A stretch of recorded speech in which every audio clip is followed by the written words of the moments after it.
मेरी माला टूट गई, मैं राम भजन से छूटी। भला हुआ मेरी माला टूट गई, मैं राम भजन से छूटी। मेरे सिर से टली बला, भला हुआ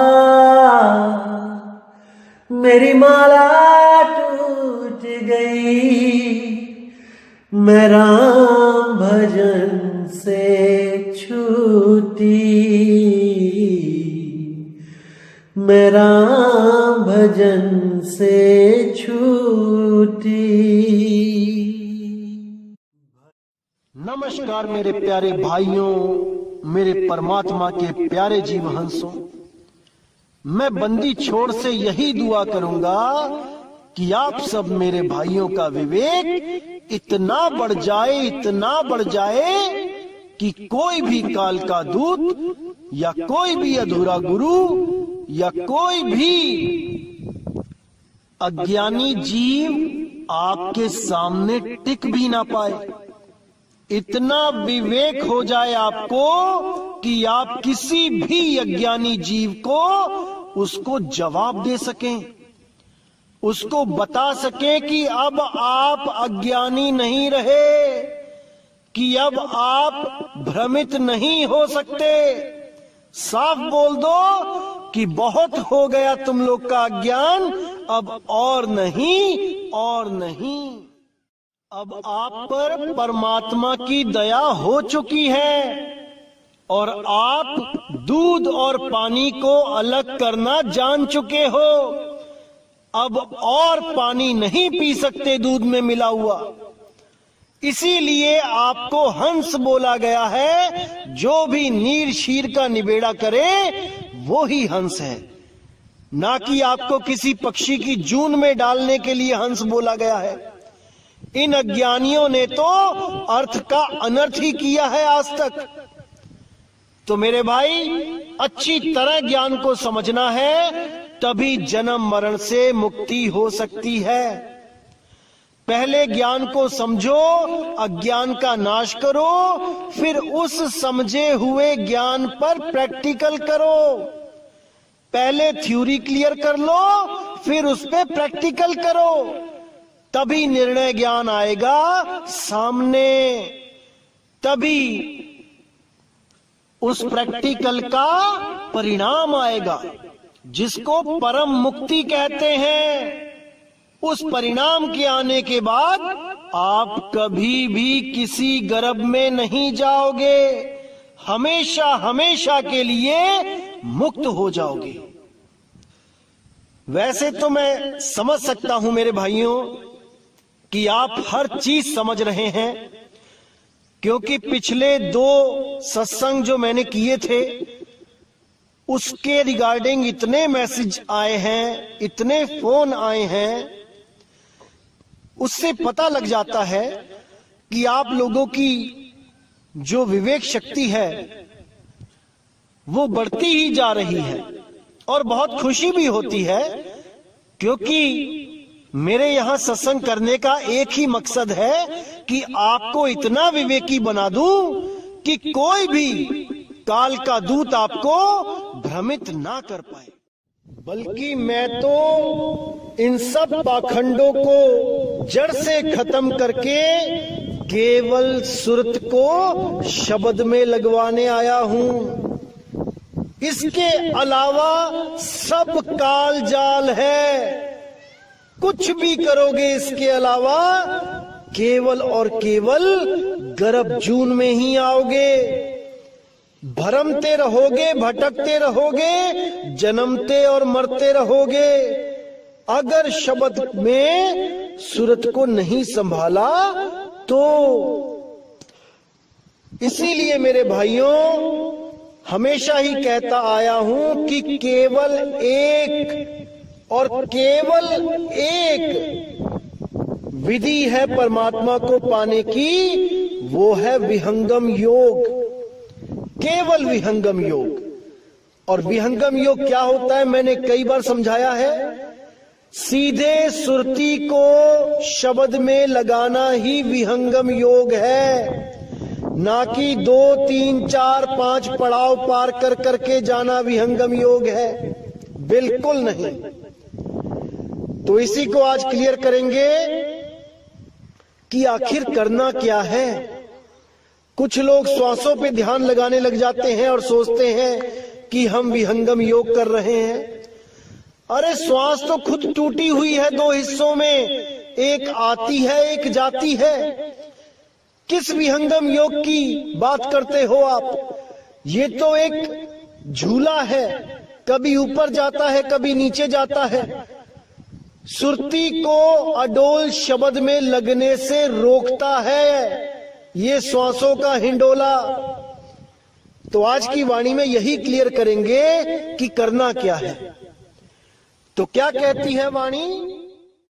गुरु संतन को जान के हृदय करे प्रतीत, कहे कबीर सुहंस हवे चली है भव जल जीत। यानी जो गुरु, जो संतों को जान के, उनको पहचान के, उनके दिव्य ज्ञान को समझ के जो अपने हृदय में प्रतीत कर ले, विश्वास कर ले, वो हंस गति होकर यानी नीर क्षीर का निबेरा करके सत्य को जानकर इस भव जल को जीत के चले जाते हैं। और जो संत को नहीं समझ पाते, संतों के ज्ञान को नहीं समझ पाते, इसी दुनियावी मनमुखी अज्ञान में उलझे रह जाते हैं, वो कभी भवसागर पार नहीं हो पाते। क्योंकि वो भवसागर को समझ ही नहीं पाते कि भवसागर होता क्या है। कोई कहता है भवसागर ही भगसागर है, भग। अरे मेरे भाई, भवसागर ये देह है। इस देह को जानो, ये देह किन तत्वों से बनी है। उन 5 तत्वों में अगर आपकी सुरती रमती है तो समझ लो आप भवसागर में ही हो। अगर आप श्वासों पे ध्यान लगाने लगे हो, श्वासों का अजपा जाप जपने लगे हो, तो आप भवसागर में ही हो। अगर आप त्रिकुटी में ध्यान लगाने लगे हो, इंगला पिंगला सुषमना में ध्यान लगाने लगे हो, तो भवसागर में ही हो आप।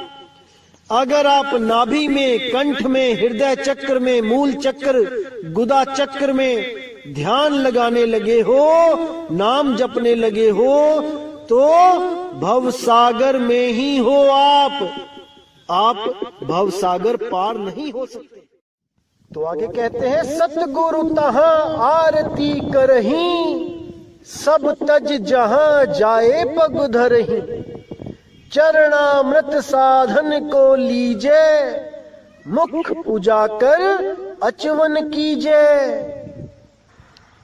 यहां कबीर साहब समझा रहे हैं कि जहां पर भी सतगुरु जाएं, वो गुरु जो सत्य का प्रचार कर रहा है वो भी सतगुरु होता है। कोई इस भ्रम में ना रहे कि केवल कबीर साहब को ही सतगुरु कहते हैं। ठीक है, सतगुरु कहते हैं, सत साहिब कहते हैं, लेकिन जिसको कबीर साहब चुन लेते हैं अपना प्रचार करने के लिए, वो भी सतगुरु ही होता है, वो असतगुरु नहीं होता है। इसको अच्छी तरह समझ लो। सतगुरु सोई सतनाम बतावे, बाकी गुरु कोई काम ना आवे। अब जो सतनाम है वो क्या है, उसको जानना है। उसको जनवाने वाला गुरु ही सतगुरु है। अब कुछ लोग क्या करते हैं, जो सोहंग के पुजारी हैं, वो सतनाम को सोहंग फिट कर देते हैं कि सतनाम ही सोहंग है। लेकिन कबीर साहब क्या कहते हैं, सोहंग सोहंग जपी मुआ, व्यर्था जन्म गवाया। यानी सोहम सतनाम नहीं है, तो क्या है सतनाम, इसको जानना है। असल में सतनाम और कबीर साहब एक ही चीज है, लेकिन ये अज्ञानी गुरु नहीं समझ पाते इन बातों को। इसीलिए इन लोगों से बचने को कहा है कबीर साहब ने। तो साहिब कहते हैं, झूठे गुरु को झटक दे, शिष्य शाखा को फूक, वाह में दोष जरा नहीं, शब्द कहा हम कूक। ये जितने भी अधूरे गुरु हैं और इनके लाखों करोड़ों शिष्य, कहते हैं शिष्य शाखा को फूक। ये लंबी लंबी लाइनें लगी है, फूक दे उनको, मतलब मोह भंग कर दे अपना वहां से, कि देखो मेरे गुरुजी के पास कितनी संगत है, 1 करोड़ 2 करोड़ 5 करोड़, फूक दे उस संगत को। अब इसका मतलब ये नहीं है कि आग लगा के फूक दे, इसका मतलब है विवेक के द्वारा उनसे अलग हो जाओ, तभी कल्याण होगा। अन्यथा उन्हीं भेड़ की लाइनों में आप भी एक भेड़ बनके शामिल हो जाओगे। इसीलिए विवेक दिया जाता है, ताकि आप उन भेड़ों की लाइनों से अलग खड़े नजर आओ। इसीलिए विवेक दिया जाता है। तो साहिब ने यहां पे साफ कह दिया कि जहां भी सतगुरु मिले उनकी आरती करो, उनके ऊपर तन मन धन निछावर करो, क्योंकि वही एक ऐसी हस्ती है जिनकी आपने सेवा करनी है। इस दुनिया में सतगुरु के अलावा और कोई इस लायक नहीं कि आप तन मन धन से उनकी सेवा करो। कुछ लोग सोचेंगे कि माता पिता क्यों नहीं, ठीक है माता पिता की भी सेवा करनी चाहिए, लेकिन माता पिता और सतगुरु का कोई मेल नहीं है। कबीर साहब कहते हैं, माता पिता मिल जाएंगे 184 माही, सत भक्ति गुरु बंदगी फिर मिलेगी नहीं। यानी माता पिता तो हर जून में मिल जाएंगे, अगर आप गाय भेड़ बकरी भी बन जाते हो तब भी माता पिता आपको मिल जाएंगे, लेकिन किसी जून में सत भक्ति सेवा बंदगी नहीं मिलेगी। इसलिए इस जन्म में सतगुरु की सेवा कर लेनी चाहिए। तो आगे कहते हैं, चरणामृत साधन को लीजे, मुख पुजाकर अचवन कीजे। यानी गुरु का चरणामृत लेना चाहिए और साधना करनी चाहिए। चरणामृत लेने का बहुत बड़ा महत्व होता है, इससे साधना में लगन लगती है, साधना बहुत अच्छी बनने लग जाती है गुरु का चरणामृत लेने से। तो ध्यान देने योग्य जो बात है यहाँ पे, कि यहाँ पे सतगुरु की आरती करने को, उन पे तन मन धन अर्पण करने को, उनका चरणामृत लेने को और भोजन करवा के उनका मुख साफ करने के लिए पानी देने को, ये सब जो बातें बताई गई हैं, ये किस गुरु के बारे में बताया गया है ये जानना है। जैसे कि आपको पता है कि कबीर साहब तो 5 तत्व के हैं नहीं जो वो भोजन करेंगे, क्योंकि वाणी भी प्रमाणित करती है कि पानी से पैदा नहीं श्वासा नहीं शरीर, अन्न आहार करते नहीं वाको नाम कबीर। तो जब कबीर साहब अन्न आहार करते नहीं, तो यहां पे सतगुरु किसके लिए लिखा गया है, विचार करना है।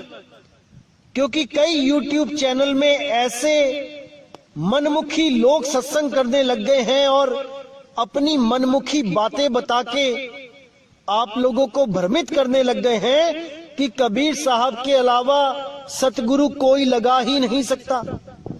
अरे यहाँ स्वयं कबीर साहब सतगुरु की उपाधि दे रहे हैं उस गुरु को, और उसका चरणामृत लेने के लिए भी बोल रहे हैं, और उनको भोजन करा के सेवा करने के लिए भी बोल रहे हैं। तो इसको अच्छी तरह समझ लो मेरे भाइयों, क्योंकि ऐसे निगुरे लोग आपको भी निगुरा बनाने में कोई कसर नहीं छोड़ेंगे। ये तो चाहते ही हैं कि जैसे हमने कोई गुरु धारण नहीं किया वैसे ही आप भी ना करो। बातें तो करेंगे ये लोग कबीर साहब की, लेकिन गुरु से नफरत करवा देंगे। जबकि कबीर साहब ने साफ बोला है कि बिना गुरु के ज्ञान नहीं हो सकता। परमात्मा और गुरु अगर एक साथ भी खड़े होकर दर्शन दे दे तो गुरु के पहले चरण छुओ, साफ बोला है। लेकिन ये बातें इन लोगों के दिमाग में नहीं जाने वाली, क्योंकि ये अपने ही मन के द्वारा पूर्णतः भ्रमित हो चुके हैं, अपने ही मन से भ्रमित किए जा चुके हैं। अभी इनको यही नहीं समझ में आ रहा कि जो इनके अंदर से एक आवाज आती है कि नहीं गुरु धारण नहीं करना चाहिए, ये आवाज किसकी है। जिस दिन ये लोग इस आवाज को समझ गए कि किसकी है, उस दिन इनको रोते नहीं बनेगा। अभी तो हंसते हैं ये लोग, लेकिन जब इनको समझ में आ गया कि ये काल अंदर से प्रेरणा दे रहा था कि गुरु धारण मत करना, और इन्होंने उस काल की आवाज को मान लिया और इन्होंने जीवन भर गुरु नहीं धारण किया और केवल किताबें पढ़ के अपने आप ही उस सिद्धांत तक पहुंचने की कोशिश करी, जिसके लिए कबीर साहब ने कहा है कोटि जन्म का पंथ था पल में दिया पहुंचाए, सतगुरु बड़े दयाल हैं जो भेद दिया बतलाए। वो सतगुरु भेद बताता है, ये किताबों से भेद नहीं पता चल पाता, क्योंकि किताबों में वो भेद दिया ही नहीं गया है। 33 अरब ज्ञान हम भाखा, मूल ज्ञान गुप्त कर राखा। इन ग्रंथों में वो है ही नहीं जो तुम सोच रहे हो कि ग्रंथ को पढ़ के मुझे मूल ज्ञान समझ में आ जाएगा। इसलिए मेरे भाई विवेक लगाओ, विचार करो, अभी समय है, और ऐसे लोगों के चंगुल में मत फंसो। साहिब बंदगी। तो आगे साहिब कहते हैं, गुरु की दया निरखत रही, निंदा रूप न कबहू करई, नी अक्षर सुमिरो चितलाई, जासो आवा गमन नसाई। कि गुरु की दया हमेशा निरखते रहिए, वो जरूर होगी, वो दयाल आप पे जरूर दया करेगा। निंदा रूप न कबहू करई, कभी सपने में भी गुरु की निंदा नहीं करनी है। नी अक्षर सुमिरो चितलाई, उस नी अक्षर नाम को हमेशा याद करते रहो, उसमें अपना सुरती को टिकाते रहो। जासो आवागमन नसाई, जिससे आपका आवागमन सदा सदा के लिए समाप्त हो जाए। नी अक्षर को निरखे भावा, देह छोड़ सतलोक सिधावा। गुरु के वचन सोच कर माना, नाम बिना मिथ्या जग जाना। और न देख और नहीं पेखे, निस दिन पल पल नाम विवेक है। तो यहां पे बिल्कुल क्लियर कर दिया कि केवल भाव नी अक्षर के लिए होना चाहिए। इन अक्षर ज्ञान के लिए कोई भाव मन में ना रखे कि कोई मंत्र मिलेगा तब मैं पार होऊंगा। वो अकह अनाम है, वो नी अक्षर नाम है। केवल भाव उसी के लिए होना चाहिए। देह छोड़ सतलोक सिधावा, इस देह को त्याग के हमेशा के लिए उस नी अक्षर में इस सुरत को समा जाना है। गुरु के वचन सोच कर माना, नाम बिना मिथ्या जग जाना। गुरु के वचन को समझ बूझ के विचार करके मान के इस दुनिया को झूठ समझ के हमेशा के लिए मोह रहित हो जाना है, तभी बात बनेगी मेरे भाई।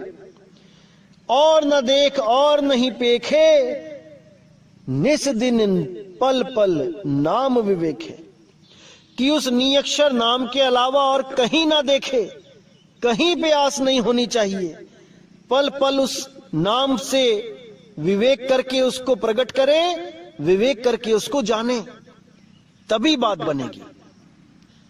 छूट पसारा देख जग करनी दे बताए, एक नाम कह जान के तामै रह समाए।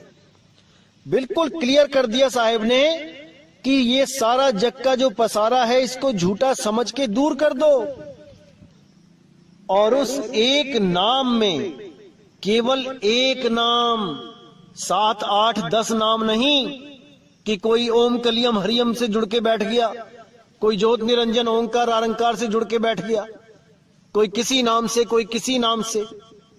साहिब ने केवल एक नाम की बात करी है। एक नाम कह जान के तामे रहे समाए, उसी एक नाम में हमेशा हमेशा के लिए समा जाए, वो स्वयं नाम हो जाए, तब समझो कि मुक्ति मिलेगी। नहीं तो इन्हीं नामों के चक्कर में उलझ उलझ के बार बार आना जाना पड़ेगा। तो आगे साहिब कहते हैं, करम भरम की छोड़ ही आशा, एक नाम सो कर विश्वासा, कुल की लज्जा भरम न सावे, ऐसी रहनी साध कहावे। यह विधि सो तुम पंथ चलाओ, जन्म जन्म को पाप न साओ। वंश तुम्हार लोग कह जाई, नाम बिना बूढ़ी दुनियाई। नाम जान सो वंश तुम्हारा, बिना नाम बूढ़ा संसारा।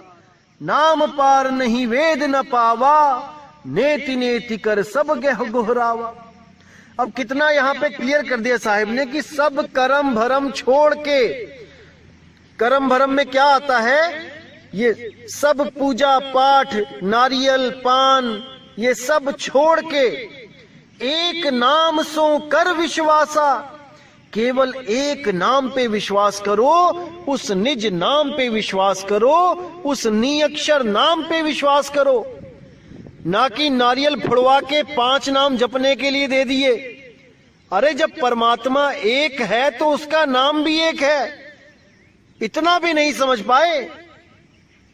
तो क्या कहते हैं, कुल की लज्जा भरम न सावे, ऐसी रहनी साध कहावे। वो ये भी ना सोचे कि मैं राजपूत हूं, मैं ब्राह्मण हूं, मैं कोई बानिया हूं, किसी समाज का हूं, नहीं।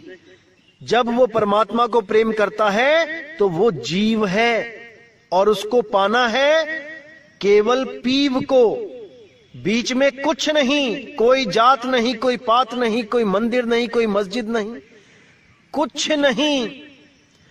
यह विधि सो तुम पंथ चलाओ, जन्म जन्म को पाप न साओ। इस विधि से तुम पंथ चलाना धर्मदास, और जन्म जन्म के लोगों के जो पाप हैं उनको नष्ट करवा देना। वंश तुम्हारा लोक कह जाई, नाम बिना बूढ़ी दुनियाई। नाम जान सो वंश तुम्हारा, बिना नाम बूढ़ा संसारा। कि जो भी तुम्हारे वंश में आएगा वो तर जाएगा। किस वंश में? गुरु शिष्य वंश में, ना कि गुरु पुत्र वंश में। नाम बिना बूढ़ी दुनियाई, नाम के बिना सारी दुनिया बूढ़ेगी यानी डूबेगी। नाम जान सो वंश तुम्हारा, जो तुम्हारा अकै अनाम वो नियक्षर नाम जानता है वही तुम्हारा वंश है। जो ये 5 नाम देते हैं ये तुम्हारा वंश नहीं है, ये काल घुसा हुआ है तुम्हारे वंश में। तो साहिब कहते हैं, नाम जान सो वंश तुम्हारा, जो तुम्हारे नाम को जानते हैं वही तुम्हारा वंश है।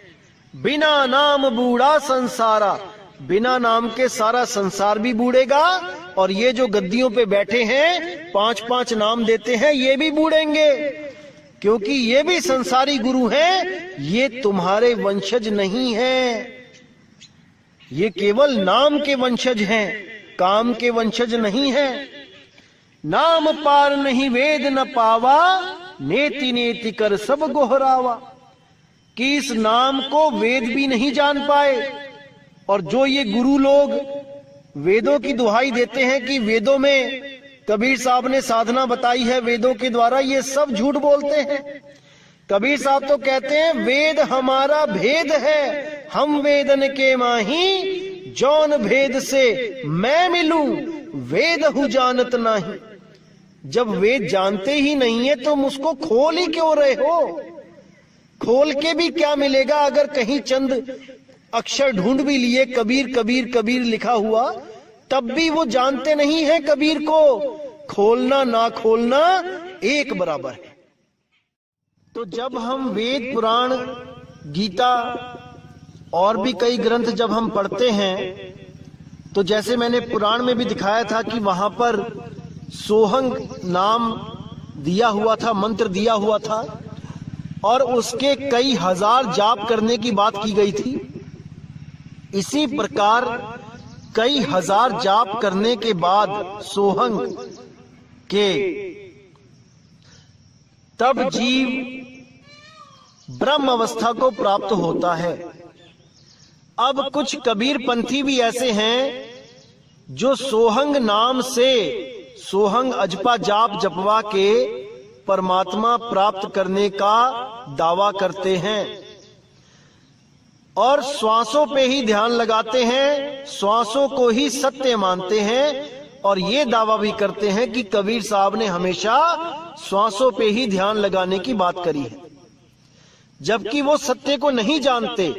कबीर साहब ने तो श्वासा को बंधन बोला है कि इस सांस के द्वारा ही जीव बंधन में है। अगर इस सांस से वो अपने आप को अलग कर ले तो इस जीव को पकड़ने वाला कोई नहीं।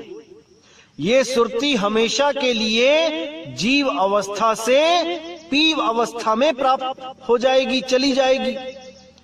लेकिन ये लोग नहीं जान पाए कि कैसे अलग करना है, और जो गांठ पहले से ही पड़ी हुई थी उसी गांठ को और मजबूत करने में लग गए, जबकि गांठ खोलनी थी। तो कैसे ये पवन के साथ सुरती का मेल हो जाता है और बंधन में आ जाता है, इसका जिक्र करते हुए कबीर साहब ने वाणी में क्या बोला है, आइए देखते हैं। तो साहिब कहते हैं, काया भरम भेद अधिकारा, नीर पवन दोई अस बैठारा, नीर नाम ते उत्पत्ति होई, नीर ही साधे मरे न कोई। यहां पे कबीर साहब काल जाल के बारे में बता रहे हैं कि कैसे काल ने जुगत लगा के इस जीव को उलझाया है। किन दो तत्वों में सबसे ज्यादा जीव को उलझा रखा है, वो है नीर और पवन। इन दोनों को अगर आपने समझ लिया और इनसे अलग होने की विधि जान ली तो समझ जाना मेरे भाई कि आप मुक्त हैं। तो क्या कहते हैं, काया भरम भेद अधिकारा, नीर पवन दोई अस बैठारा, नीर नाम ते उत्पत्त होई, नीर ही साधे मरे ना कोई। यानी पानी के द्वारा जब बीज बनाया जाता है और पानी से ही सबको पैदा किया जाता है, तो वही काल का पहला जाल है, क्योंकि सारे शरीर पानी से ही पैदा किए जा रहे हैं। और पानी से पैदा करने के बाद दूसरा जाल क्या है, दूसर पवन अंग की धारा, तापर सोहंग सुरती बैठारा। उस पवन धार को जोड़ दिया जाता है इस जीव के शरीर से और उस पे सुरती, सोहंग सुरती को बैठा दिया जाता है। अब पवन पे कौन बैठा है, सोहंग सुरती, और वो उसको एक वाहन के रूप में चला रही है। जैसे आप मोटरसाइकिल के ऊपर बैठ के एक शहर से दूसरे शहर में जाओ तो मोटरसाइकिल तो जड़ है और आप चेतन हो, आप चला रहे हो इसलिए वो चल रही है। तो आप चला रहे हो इसलिए वो एक शहर से दूसरे शहर में जा रही है, और वो जा रही है इसलिए आप भी जा रहे हो। समझो इस बात को कि गाड़ी के ऊपर आप बैठे हो, आपकी वजह से गाड़ी चल रही है और गाड़ी की वजह से आप भी चल रहे हो। तो यही वो गांठ है जिसको खोलना है, क्योंकि पवन के द्वारा ही ये सुरती एक शरीर से दूसरे शरीर में जा रही है। एक गर्भ से दूसरे गर्भ में जा रही है। जिस गुरु ने दोबारा आपको इसी पवन से जोड़ दिया, ये कहकर कि तुम इस पवन से जुड़ जाओ, इस पवन से साधन करो, सुरती लगाओ इस पवन पे, तो समझ जाना मेरे भाई कि आपको उसने एक और गांठ में जोड़ दिया है। गांठ खोलने की जगह एक और गांठ मार दी वहां पे। अब आप सारी उम्र अलग नहीं हो सकते। इसीलिए सतगुरु क्या करते हैं, उस गांठ को खोल देते हैं। तो क्या बोलते हैं, दूसर पवन अंग की धारा, तापर सोहंग सुरती बैठारा। पवन भेद है अगम अपारा, आदि अंत सब कीन पसारा। यही पवन और जल, यही दोनों की वजह से इस आदि अंत का पसारा पड़ा हुआ है। ये दोनों खत्म हो जाएं तो यहां पर कोई जीव ना रह पाए। पवन डारी श्वासा अवगाहा, बिन सतगुरु पावै नहीं लाहा। अवगाहा का मतलब होता है बहुत गूढ़ भेद रहस्य।